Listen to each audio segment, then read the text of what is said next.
各位老友記，大家好。英營軒致力提供專業同靈活嘅上門服務，幫助長者喺屋企做康復，咁就可以喺自己熟悉嘅環境入面安心養老。同時，呢啲服務亦可以為家庭提供喘息空間，減輕照顧壓力。隨住長者社區照顧服務券計劃嘅推廣，越嚟越多長者可以享受到呢啲靈活又貼心嘅服務，真正做到居家安老。而家香港人口老化得好快，長者居家安老成為焦點。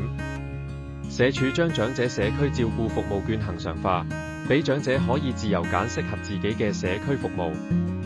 英營軒嘅專業上門服務，成為咗好多長者同家人嘅首選。我哋嘅團隊包括物理治療師、職業治療師、言語治療師同護理人員，專注提供上門復康治療、個人護理、家居支援。我哋特別重視黃金康復期，會因應每位長者嘅需要，設計個人化治療計劃，幫助佢哋盡快恢復自理能力。84歲記何婆婆因為腿腳退化，透過使用社區券，每星期都有英營軒嘅物理治療師上門幫佢做肌力訓練同舒緩痛症。何婆婆話：喺自己屋企做復康，真係安心好多啊！創辦人陳鑑坤先生亦指出，上門服務除咗方便，仲可以減低長者出街感染風險。